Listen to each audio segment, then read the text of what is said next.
सभी को नमस्कार, गुड मॉर्निंग।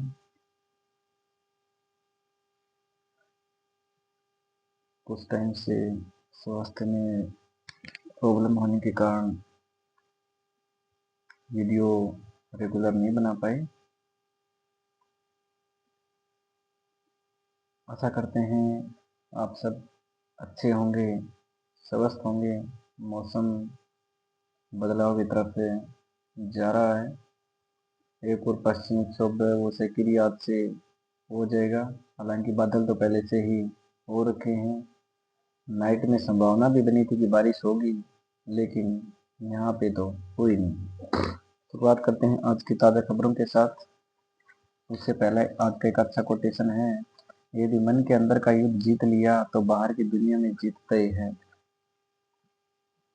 यानी अच्छी बात बताई है कि अगर हमने अपने मन के अंदर का युद्ध जीत लिया तो बाहर की दुनिया में जीतते हैं। यानी अपने अंदर में, मन में जो खलबली मची रहती है, तू तड़ाक वाला सिस्टम चला रहता है अंदर, ये कर लो, वो कर लो, ये है, वो है, जो भी है, अगर हमने उन सब पे कंट्रोल कर लिया तो हम बाहरी जो है दुनिया से जीत सकते हैं।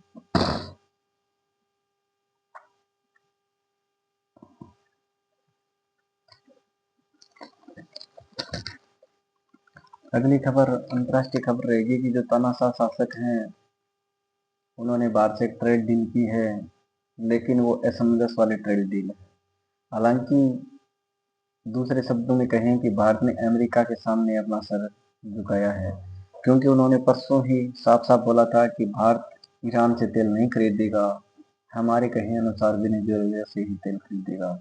इस बात पे भी मोहर बात में लगा दी कि जैसा अमेरिका कहेगा हम वैसा ही करेंगे। उन्होंने बोला कि ट्रेड डील जो 50% टैरिफ था वो हम कम करके भारत पे 18% ही लगा रहे हैं, लेकिन भारत को भी अपने जो शुल्क हैं वो खत्म करने होंगे। यानी उन्होंने कंफ्यूज वाली बात कर दी है कि भारत कौन सा जो है वो शुल्क है वो खत्म करेगा।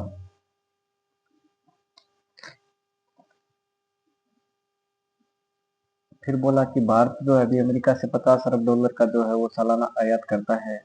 उन्होंने बोला कि 500 अरब डॉलर का करना होगा, उसके लिए भी बहुत टाइम लग जाएगा। धीरे धीरे करने में अगर एक साथ होता है तो फिर वही प्रॉब्लम आएगी कि महंगाई फिर से बढ़ेगी। इसलिए असमंजस वाली बातें हैं। देश है वो गलत दिशा में जा रहा है, क्योंकि हमें किसी के सामने घुटने ऐसे टेकने की जरूरत नहीं है, लेकिन हम कर भी क्या सकते हैं जब देश का शासक ही आगे जाके सर झुका रहा है, तो हम उसमें क्या ही करें हम। अगली खबर है कि दलाई लामा ने सबसे बड़ा संगीत अवार्ड ग्रैमी जीता है।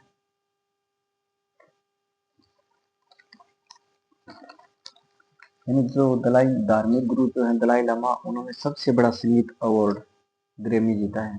यानी संगीत का सबसे अवार्ड बड़ा जो अवार्ड है वो ग्रैमी अवार्ड है, वो दलाई लामा ने जीता है। अमेरिका के लॉस एंजल्स में 68वें ग्रैमी अवार्ड शुरू हुए हैं। यानी 68वां ग्रैमी अवार्ड्स था। इसमें तिब्बती धर्मगुरु दलाई लामा ने पहली बार ग्रैमी अवार्ड जीता। उन्हें यह पुरस्कार बेस्ट ऑडियो बुक या नरेशन व स्टोरी टेलिंग कैटेगरी में मिला है। उन्होंने अमेरिकी सुप्रीम कोर्ट जज केतानजी ब्राउन जैक्सन को हराया। सितार वादक अनुष्का शंकर, फ्यूजन बैंड शक्ति व संगीत परियोजना कुंभ की आवाज को अवार्ड नहीं मिला।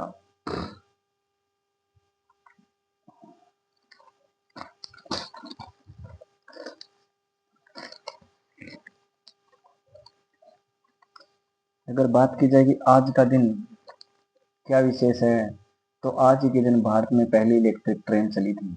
यानी 1925 में मुंबई के विक्टोरिया टर्मिनस से कुर्ला के बीच पहली इलेक्ट्रिक ट्रेन चली थी। इससे भारतीय रेलवे का विद्युतीकरण शुरू हुआ था।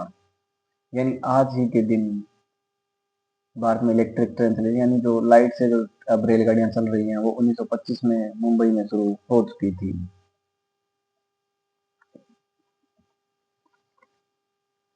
अगली खबर क्रिकेट को जगत को ये लेके रहेगी कि जैसे ही बांग्लादेश बाहर हुआ है T20 वर्ल्ड कप से, तो पाकिस्तान ने उसका साथ दिया और ये बोल दिया कि हम भारत के साथ अपना मैच नहीं खेलेंगे।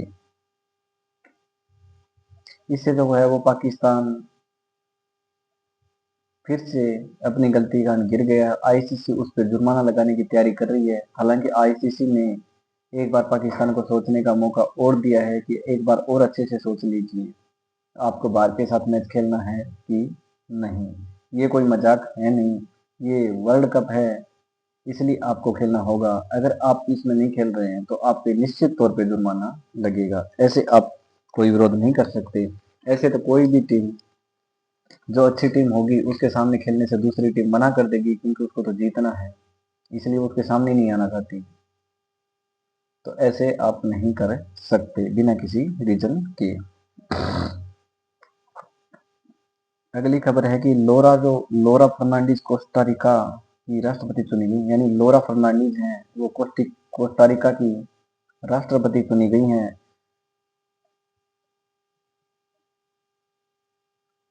अगला एक खेल जगत से अच्छा क्वेश्चन बन रहा है कि विश्व नंबर 1 टेनिस खिलाड़ी कार्लोस अल्कारेज ने ऑस्ट्रेलियन ओपन पुरुष एकल फाइनल में विश्व नंबर 4 नोवाक जोकोविच को हराया। उन्होंने अपना पहला ऑस्ट्रेलियन ओपन और चारों ग्रैंड स्लैम जीते हैं। यानी जो विश्व के नंबर 1 खिलाड़ी कार्लोस अल्कारेज, उन्होंने ऑस्ट्रेलियन ओपन एकल पुरुष खिताब जीते लिया है। अगली खबर शिक्षा जगत से है कि केरल सरकार जो है वो अगले 70 से जो है वो कक्षा 10 का 25% सिलेबस कम करने वाली है। यानी केरल सरकार का मानना है कि बच्चों में जो है वो पढ़ाई का दबाव बढ़ता जा रहा है, वो डिप्रेशन में आने लगे हैं, और बोर्ड एग्जाम में तो खास करके बच्चे ज्यादा तनाव में रहते हैं, इसलिए वो अगले 70 से कक्षा 10 का जो सिलेबस है 25% तक कम कर देंगे। एक अगला क्वेश्चन पूछूंगा कि क्षेत्रफल के हिसाब से भारत की सबसे बड़ी लोकसभा सीट कौन सी है। यानी क्षेत्रफल के हिसाब से, यानी एरिया के हिसाब से भारत की सबसे बड़ी लोकसभा सीट कौन सी है, चाहे वो राज्य में हो चाहे केंद्र शासित प्रदेश में। वो है लद्दाख। स्वतंत्र भारत का पहला बजट किसने पेश किया था। यानी भारत को जब स्वतंत्रता मिली उस समय सबसे पहला बजट किसने पेश किया था, उसमें वित्त मंत्री कौन थे। वो जो था सबसे पहला जो बजट था वो आर के शरणम चेट्टी ने किया था। उसमें वो शिक्षा मंत्री थे, यानी भारत के पहले शिक्षा मंत्री वही थी।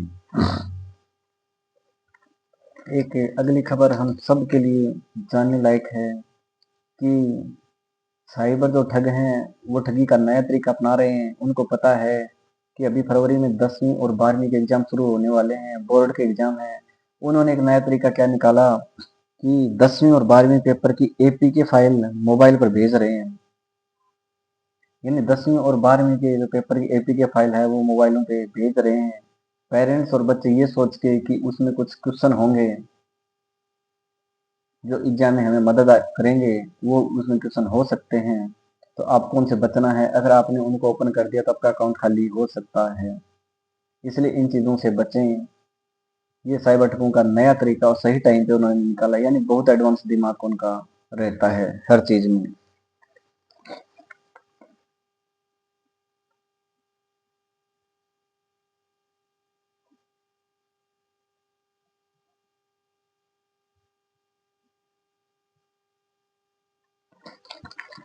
और उसमें कुछ पेरेंट्स फंसे भी हैं, कुछ बाल बाल बच भी गए हैं। एमपी का ही मामला ये ज्यादा इसमें, क्योंकि एमपी में बैठे हैं तो एमपी का ही न्यूज़पेपर हमें मिला है, तो उसमें साफ साफ दिखा है कुछ लोग इसमें फंस भी गए और कुछ बाल बाल बच भी गई। उसमें पैसे का भी झांसा देकर ये बोल रहे हैं कि आपको पेपर पहले दे देंगे, इसलिए थोड़ा बचें। पेपर जो है वो आपको एग्जाम हॉल में ही मिलेगा और उसी में ही आपको संतुष्ट होना है। पहले के चक्कर में आप नहीं आए। कुछ लोगों के साथ इसमें धोखाधड़ी हुई भी है, कुछ बचे भी हैं, और अब सबको इससे बचना है, क्योंकि ये ठगी का नया तरीका ठगों ने निकाला है। प्रेरणादायक बात यह रहेगी कि जीवन छोटे छोटे पलों का संग्रह है, इन पलों को संजोइए और जीवन को उत्सव बनाइए। यानी जो अपना जीवन है वो छोटे छोटे पलों का संग्रह है, इन पलों को संजोइए, सजाइए और जीवन का जो है वो उत्सव बनाइए, यानी हंसते खेलते आप आगे बढ़ते जाएं।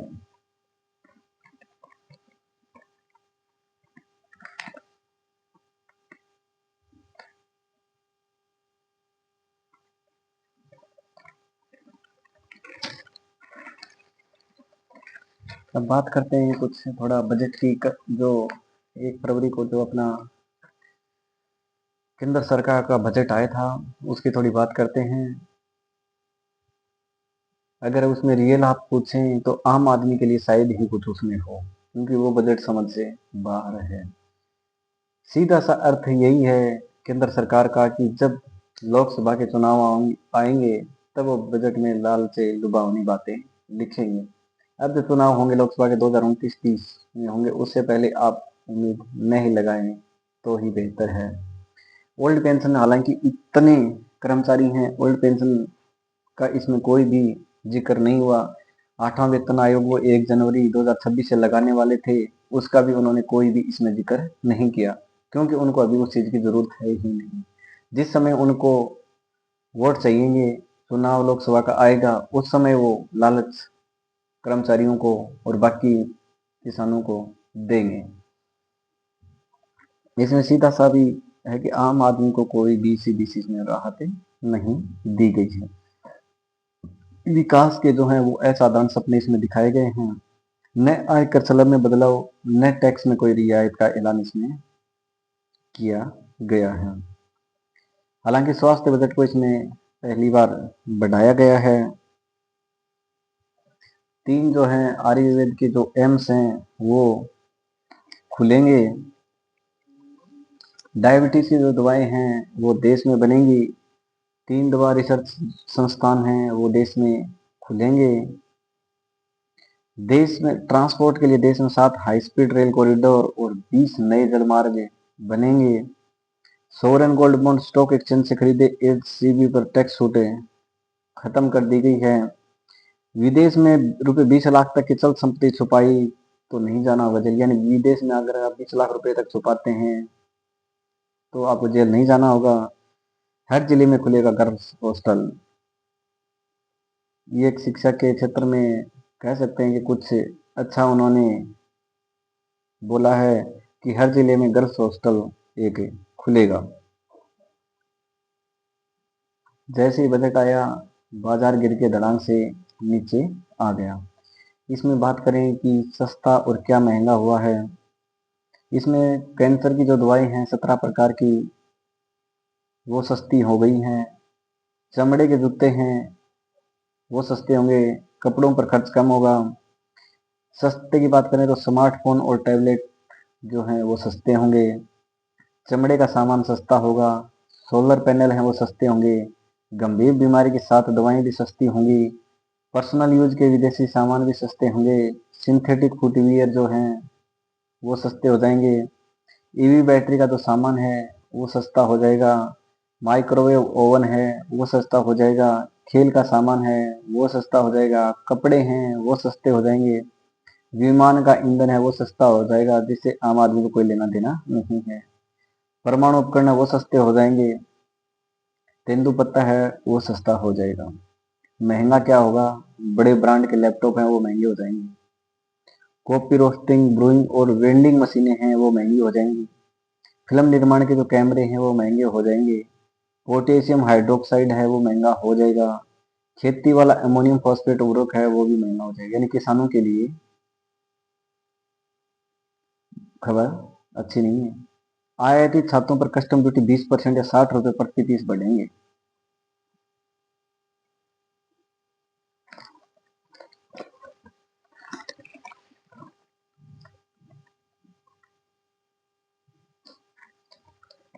कुछ सर्वे उसमें हुआ कि अस्पतालों के मामले में झारखंड की स्थिति दिल्ली से भी बेहतर है। यानी जो हॉस्पिटल के मामले में है वो दिल्ली से अच्छी स्थिति में झारखंड राज्य है। मध्य प्रदेश सबसे कमजोर राज्य वाली स्थिति में आता है। डॉक्टर जो है वो उत्तर के मुकाबले दक्षिणी राज्यों में ज्यादा है, यानी ज्यादा डॉक्टर जो है उत्तरी राज्यों की बजाय दक्षिणी राज्यों में ज्यादा है। और अगर हॉस्पिटल में बेड का जिक्र करें तो लद्दाख में सबसे ज्यादा बेड, यानी प्रति व्यक्ति के हिसाब से बात करें तो लद्दाख में सबसे ज्यादा बेड मिलते हैं। कुछ शिक्षा के भी आंकड़े आए हैं कि बिहार में सबसे ज्यादा बच्चे पढ़ाई छोड़ रहे हैं और चंडीगढ़ में सबसे कम छोड़ रहे हैं। यानी देश का वैसे भी गरीब राज्य बिहार है और वहां के बच्चे सबसे ज्यादा बीच में पढ़ाई छोड़ रहे हैं और चंडीगढ़ में सबसे कम बच्चे छोड़ रहे हैं। यानी कक्षा 9-10 के बीच पढ़ाई छोड़ने वाले सबसे ज्यादा हैं वो बिहार में, यानी 10 कक्षा तक के जो बच्चे हैं उनका आंकड़ा इसमें दिया गया है, वो बिहार में सबसे ज्यादा है। अगर सबसे कम ड्रॉप आउट की बात करें तो चंडीगढ़ में सबसे कम है, फिर हिमाचल है, फिर पंजाब है, फिर दिल्ली है, फिर केरल है। और सबसे ज्यादा ड्रॉप आउट बच्चे जो हैं वो बिहार में हैं, फिर असम में है, फिर झारखंड है, फिर गुजरात है, फिर मध्य प्रदेश है। अगर शिक्षक और छात्र अनुपात की बात करें तो झारखंड में सबसे कम है और सिक्किम में सबसे ज्यादा टीचर है।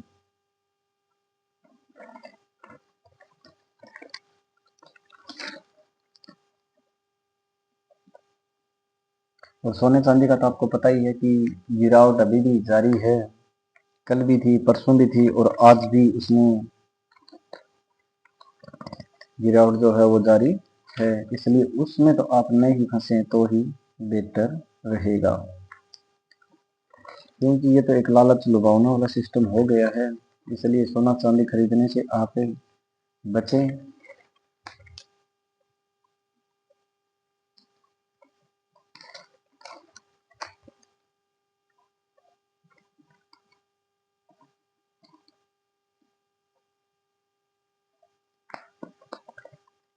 अगली है कि आप अपने आप से कैसी बातें करते हैं।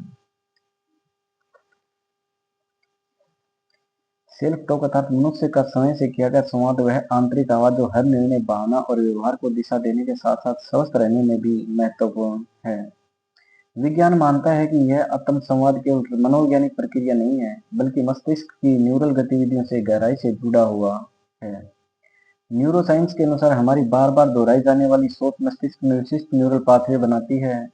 नकारात्मक सेल्फ टॉक तनाव हार्मोन को बढ़ाती है, जबकि सकारात्मक और यथार्थवादी आत्मसंवाद प्रीफ्रंटल कॉर्टेक्स को सक्रिय कर आत्म नियंत्रण, स्पष्टता, भावनात्मक संतुलन और स्थिरता को मजबूत करता है। हम जैसी बातें समय से करते हैं वैसा ही जीवन अनुभव करते हैं, यानी हम जैसी बातें समय से करेंगे हम जीवन को वैसा ही अपना अनुभव करेंगे। आत्मालोचन से भरा हुआ खुद को धिक्कारने वाला संवाद व्यक्ति को असफलता और भय में बांधता है, जबकि खुद के प्रति स्वीकार्यता, करुणा और सजग संवाद आत्मविश्वास और लचीलापन विकसित करता है। भारतीय दर्शन में इसे अंतर्वाणी या मन संवाद कहा गया है। जब आत्मसंवाद अहम और भय से संचालित होता है तब दुख बढ़ता है, और जब वही संवाद साक्षी भाव, विवेक और करुणा से जुड़ता है तब चेतना ऊंची उठती है और संतुष्टि अनुभव होने लगती है। खुद से की गई बात को बदलना ही जीवन को बदलने की पहली सीढ़ी है, यानी खुद से अपनी अच्छी बातें करना ही जीवन की पहली सीढ़ी है।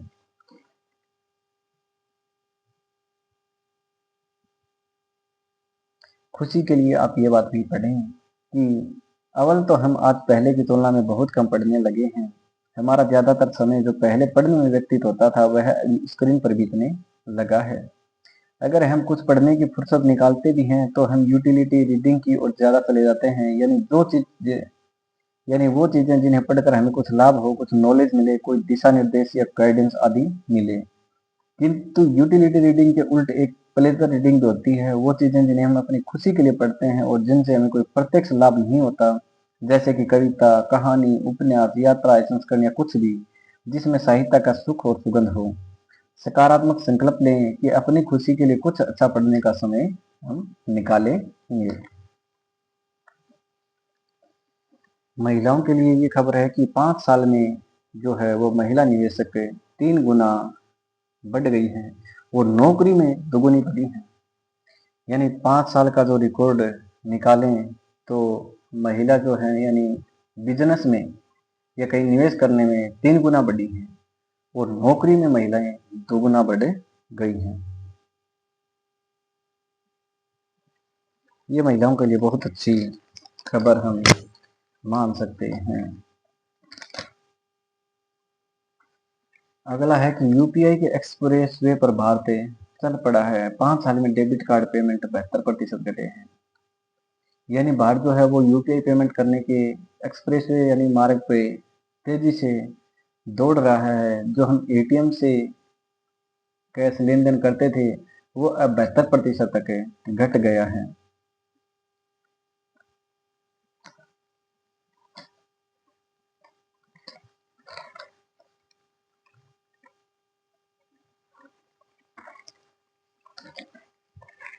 इसी के साथ आज की मुख्य खबरें समाप्त होती हैं। आपका दिन शुभ हो।